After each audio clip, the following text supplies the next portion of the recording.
Am I the asshole for telling my brother he's a horrible dad? My brother and his wife have 3 kids, 10 male, 7 female, 5 female. His wife also has a 16-year-old son from a previous marriage. My brother also has a daughter from a previous relationship, Addie, 12. My brother had not met or spoken to Addie until she had to move in when she was 8 after CPS removed her from her mom's house. Once she got there we learned that she had a strong fear of men and was not going to do well in her dad's house. I'm a single mom with 1 daughter and we're a 5-minute walk from my brother's house, so I offered to take Addie until she got more comfortable with her dad and his family. When she moved in with them I got her the cheapest phone I could find and told her she can come over whenever she wants and to call me so I'll pick her up. One thing that's always driven my brother and Sil crazy is that Addie will not call them mom and dad. She has called them Mr. and Mrs. last name since the day she met them. The therapist always said not to force it on her, but that didn't stop them from strongly encouraging it. This made Addie feel uncomfortable at home and start to spend more time at my house. We've been doing at least 3 overnights a week at my house for the past 3.5 years. Well, I guess my brother and his wife started to see her more as my kid than theirs. They'd all go to the beach and forget to invite Addie because she wasn't here, or choose family activities that they know she wouldn't like so she'd come back to me. Now, one of Addie's biggest fears is cats. Nobody understands it and no amount of therapy has been able to fix it, but she cannot be anywhere near a cat. Well, I guess her dad forgot about her fear the same way he forgot to invite her to go out the other day and they came home with a kitten. Addie wasn't told about the kitten and went home to spend the night. She went to use the bathroom in the middle of the night and saw the kitten. She was screaming, which woke everyone up and scared the kitten into running out of the bathroom and caused her dad to get mad at her. He started to yell at her and she ran out the front door at 12:30 at night. Nobody thought to stop her or even see where she was going. She ran to my house, woke me up, and told me everything. I couldn't get her to calm down and stayed up all night with her. She finally passed out that morning, so I asked my daughter to watch her and went to my brother's house. I screamed at him and his wife, called them horrible parents, and said that this is the reason Addie refuses to call them mom and dad 4 years later. They slammed the door in my face and have refused to talk to me and sent Addie a text saying she has to choose between me and them. She has been a wreck the past few days to the point where I can't leave her home alone. I feel horrible and I'm wondering if I was the asshole for screaming at them. Not the asshole. Sounds like your brother doesn't want the responsibility of actually being a parent to this child and is perfectly happy letting you do it. Not the asshole, you are a jewel of a human being. Addie is lucky to have you. Your brother and his wife perhaps did not realize the gravity of the kitten thing, and perhaps fucked up. A stern talking to would have been more up the alley. But it seems like Addie is a broken teen who needs a lot of emotional support, of which your brother and his wife are not able to give, leaving Addie behind. Not the asshole. This poor kid has clearly been through trauma. I can forgive them wanting to call her mum and dad, but the cat thing is just awful. He shouldn't be taking it out on you or her, but re-evaluating himself. If he forces her to live with just him, will he even rehome the cat? You are an amazing person for providing her with a safe space like this. Edit. After the explanation from Op, I can't even forgive the mum and dad thing. This is awful. You're not, you are a super aunt. The dad and the stepmom are incompetent and selfish idiots. Holy fuck, wow. Imho, you should call the best legal firm in your area first thing Monday morning. Get legal advice on your options on what you can't do now, in addition to what options you have moving forward to protect your niece. Am I the asshole for blocking my mill off Facebook even though it's the only way she sees photos of child? I, 24F, and husband, 25M, have a 1-year-old child together. I have quite a big extended family that I hardly ever see, so I post many photos of my child on Facebook. I have all the privacy settings on, and have gone through my friends list deleting people I don't know anymore. I have about 250 friends on Facebook and they are all family or I know them personally. My mill, on the other hand, has over 8,000 people on FB. She has 0 privacy settings and approves anyone who asks to follow her. Right after Babe was born, she started stealing my photos off of my Facebook and posting them to her own, like she had taken them herself. She would post half-naked photos of my child. She stole probably 200 photos off of my Facebook page, and she prints these photos out and posts them around her house.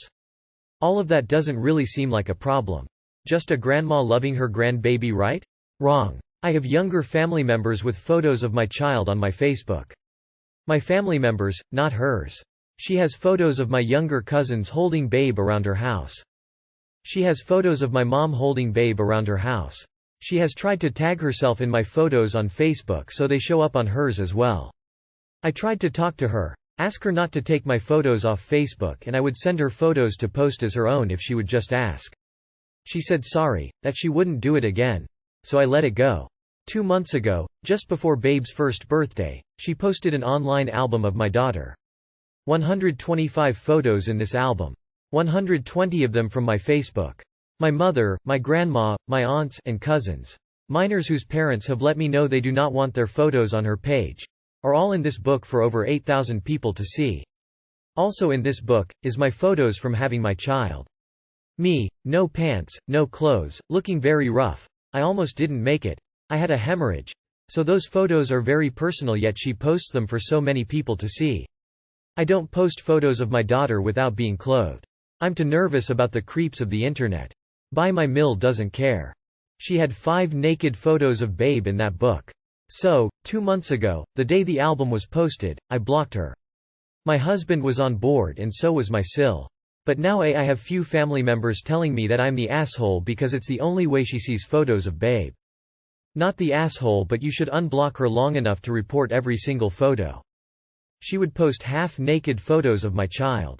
My mother, my grandma, my aunts, and cousins. Minors whose parents have let me know they do not want their photos on her page, are all in this book for over 8,000 people to see. Also in this book, is my photos from having my child. Me, no pants, no clothes. You can report all the photos that bother you on Facebook for this. Sharing intimate images like that publicly without consent is against community standards. The worst ones should get taken down. Not the asshole, obviously. You're looking out for your child's safety. Your child, your rules. If Mill refuses to follow them, she has to accept the consequences of her choices. Not the asshole. It's not the only way she can see pictures of the baby. You've made it clear you'll send her some if she asks. It's absolutely unacceptable that she posted very personal and private pictures without permission. You've talked with her and she's still doing it. So blocking her on Facebook is your only option. She could have prevented this by taking your clearly stated concerns seriously, but she chose to ignore them instead. Not the asshole. Tell those flying monkeys to back off with their opinions. Also, those that have minor children and don't want them on her Facebook should tell her to take them down, and if she doesn't, report to FB. Am I the asshole for going into my daughter's room while she was asleep? My daughter, 23F, brought her girlfriend, 25F, to stay in our house for a few days. It wasn't the first time I, 56F, met her girlfriend, but it was the first time we knew she was serious about this girl. They went on to stay in a room that I can safely say usually is my workspace with a spare bed. We moved houses after our kids moved out, so our daughter didn't really have a room in this new house. In the morning I noticed I left my tablet stylus pen in their room and I needed it to get on with my work. So I thought I'd wait for them to get up and then I'll get it. I waited an hour and they didn't wake up. So I went into their room, retrieved the pen, walked out and closed the door. I didn't want to wake them up because they had come a long way on a long flight.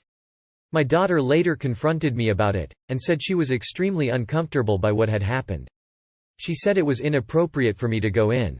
I was like sure, but nothing bad happened. It was not a big deal. She was mad and said what if none of them were wearing something appropriate, and she insisted that this was an invasion of her privacy. I told her that was not the case. It really wasn't. I didn't even look, but I noticed they were only cuddling and they were asleep, so nothing was inappropriate in that sense. My daughter left much earlier than planned and demands an apology before ever coming to visit again. I don't think I did something crazy. It was just a second. Does this make me an awe? She insisted that this was an invasion of her privacy. I told her that was not the case. I am guessing your history of dismissing her feelings is one reason she's angry. And is probably why she now lives a long flight away. You are the asshole. Oh, and it really was. I did go into the room where you were sleeping with no knock or heads up or plan ahead of time, but I did not invade your privacy. Also, I didn't even look at you, but I did see you cuddling. You are full of contradictions. You are the asshole. Has your daughter ever expressed frustration with privacy issues in your home before? You didn't just walk in on your daughter, but also on a sleeping adult to whom you are a stranger. It was wildly inappropriate. You could have waited or knocked. In her shoes I would never come to visit again either, certainly not overnight. You are the asshole. You are the asshole. So you didn't look but you noticed they were cuddling? So you did indeed look. When you have guests over, you knock and wait for approval before entering their room. IDC if it's your house, they deserve privacy while in a room, especially while sleeping. Edit words. You are the asshole. If you sincerely didn't think it was an intrusive thing to do, you became the asshole when you dismissed her feelings about the intrusion. Am I the asshole for getting the train anyway when my friend missed me? My 32 female friend, 31 female, is always late. Most of the time I just deal with this fact and bring a book with me when we're meeting up because I know I'll be waiting at least 20/30ths of a minute for her to show up. It irritates me, but I'm used to it. We booked a holiday together and were due to leave yesterday. It's a train that goes to another country, so you have to get there around 60 minutes before departure time so you can go through security and customs etc. I told her I'd arrive 90 minutes before to give myself a bit of leeway in case there was an issue with the train. She said it was fine, she'd just get there 60 minutes before, as we've taken that train a lot and there's never been an issue. I asked her 3-4 times to show up a bit earlier just in case, but she just told me to relax. I'm sure you can guess what happens next. I get to the station in time, and I'm waiting there for her. She then texts me that the train she was meant to get to arrive at the station had been cancelled. The next one was not for another 30 minutes. She says she's going to run to another station 20 minutes walk away and get the tube, but she's not sure when she'll arrive. I say, okay, that's fine, I'll go through security and meet you on the other side, just concentrate on getting here. I go through security and it's manic, like packed. So I messaged her to suggest she get an Uber to get here as soon as possible. She said she'd just get the tube and would probably make it. She got to the station in time, but the queue for security was too long and she missed the train. I'd already got on the train at this point, so I suggested maybe seeing if she could get another one later, but the price for them was ridiculously high, so she just stayed behind. She's super upset with me now because I'm enjoying the holiday we were meant to be on and she thinks I should have just waited for her, and that I abandoned her. I think it was her own fault, and I warned her several times to be early or risk missing it, and I didn't want to waste the money I spent on the trip. Am I the asshole? Edit. Sorry for the awful mistake in the title, I can't fix it. So she wanted you to miss out on the holiday as well because she had an issue getting there and wasn't willing to buy another train ticket? Obviously not the asshole. Not the asshole, lol at her entitlement and audacity. Don't ever miss something fun because someone else is late. She had the same opportunities you did, she made different choices, welcome to the find out stage. Not the asshole. Technically she abandoned you by not being on the train at the scheduled time that was previously agreed upon. Enjoy your vacation. And personally I'd start laying down some boundaries on her constant tardiness. You did the exact right thing. She got to the station in time, but the queue for security was too long and she missed the train. Bah ha ha ha ha ha ha ha ha. Not the asshole. It sucks, yes, but you gave them ample opportunity to arrive on time. Would they just rather you miss the holiday too? Is there no way they can take a train the next day, and only miss one day?